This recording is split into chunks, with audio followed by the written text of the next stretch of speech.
खबरें जो आपको सीधे जोड़ती हैं हमसे, जिनका आपकी जिंदगी पर होता है सीधा असर। खबरों की वही तस्वीर, बिना बदले बिना डरे, जज्बा सच का लिए, सच दिखाते हैं।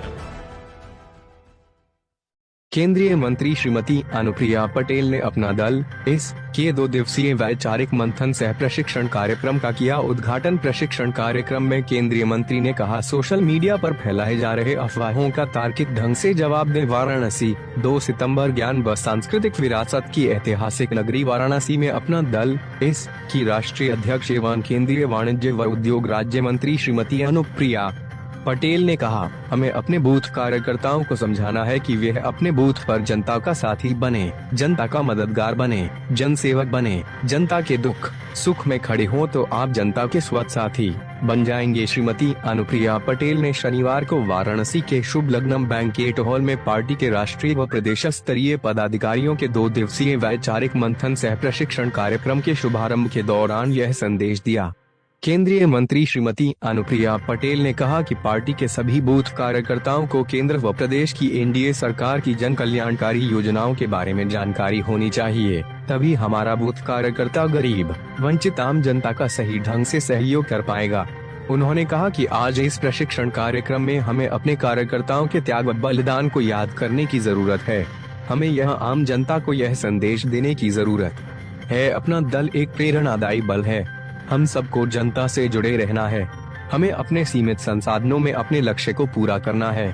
प्रशिक्षण से नए साथी में बढ़ेगा विश्वास। श्रीमती अनुप्रिया पटेल ने कहा कि प्रशिक्षण के माध्यम से हमारी पार्टी के नए साथी को पार्टी के इतिहास, त्याग, विचारधारा और यात्रा के बारे में जानकारी मिलती है और उसे पार्टी के प्रति सम्मान बढ़ता है, नेतृत्व पर विश्वास व पार्टी का विस्तार होता है।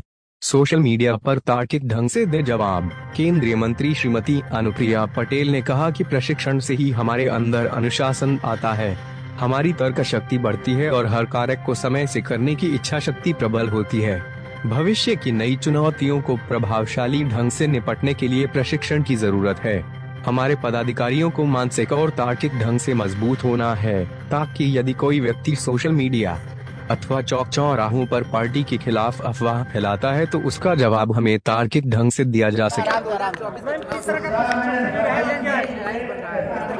पार्टी के संगठन को दुरुस्त करने के लिए हमने वाराणसी जनपद में 2 दिवसीय प्रशिक्षण शिविर का आयोजन किया है, जिसमें हमारे राष्ट्रीय और प्रदेश स्तर के पदाधिकारी प्रतिभाग कर रहे हैं और संगठन से जुड़े हुए अलग अलग विषयों पर कई तकनीकी सत्र आयोजित किए जा रहे हैं। मैम, बात की जाए 2024 के चुनाव सामने है, INDI अलायंस बन रहा है, आप किस तरीके से देखते हैं, आप एनडीए में शामिल हैं? देखिए, इंडिया अलायंस जो है, इसमें जितने भी दल हैं, पिछले कई चुनाव में लगातार इन्हें जनता ने नकार दिया है। ये सत्ता से बेदखल है, इसलिए बहुत ही निराश है और इनके लिए एक सर्वाइवल का प्रश्न खड़ा हो गया है, क्योंकि आज माननीय प्रधानमंत्री नरेंद्र मोदी जी की सरकार की योजनाएं जिस तरीके से धरातल पर उतरी हैं, आज देखिए हम चंद्रयान लेके चांद पर पहुंच गए, अब हम अपना सोलर मिशन आज शुभारंभ कर रहे हैं। तो ये जो भारत, एक नए किस्म का भारत आज उनके नेतृत्व में देश के 142 करोड़ देशवासियों के सामने आया है, उससे बहुत ही ज़्यादा प्रेरित है। उनके नेतृत्व में देशवासियों का विश्वास है, इसलिए इस अलायंस को पूरी तरीके से जनता ने नकार दिया है और इसलिए सर्वाइवल का प्रश्न इनके सामने खड़ा हो गया और इसलिए किसी तरह प्रयास कर रहे हैं कि खोई हुई जो इनकी राजनीतिक जमीन है वो किसी तरह इनको वापस। क्या आपको लगता है कि लोकसभा जो चुनाव होंगे उस पर जितनी सीटों पर आपने पिछली बार चुनाव लड़ी थी उससे ज़्यादा सीटों पर लड़ेंगे? देखिए, सीटों के बंटवारे के विषय में इतनी जल्दी न कोई चर्चा हमने पहले किसी चुनाव में की है, ना इस बार हुई है। सही समय आने पर हमारे सहयोगी दल की नेतृत्व से बातचीत हो जाएगी। भारतीय जनता पार्टी और अपना दल 4 चुनाव से साथ है और हम आगे भी साथ हैं, इसमें कहीं कोई समस्या नहीं। कांग्रेस पूरे उत्तर प्रदेश में साथ है, लड़ना भी चाहिए। उत्तर प्रदेश की जनता के मन में क्या है, वो ईवीएम के बटन के जब परिणाम आएंगे तो वो पता चल जाएगा। अभी तो हमने ओपिनियन पोल्स देखे, कितने सर्वे हो रहे हैं, तो जनता का मूड क्या है ये हमारे इंडिया गठबंधन के साथियों को भी मालूम है, देश की जनता को भी मालूम है, एनडीए वालों को भी मालूम है।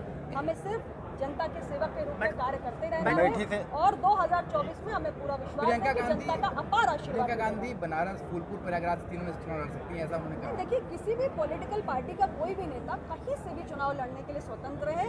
उत्तर प्रदेश में कोई भी आकर चुनाव लड़े, सबको स्वतंत्रता है और हम सबका स्वागत करते हैं।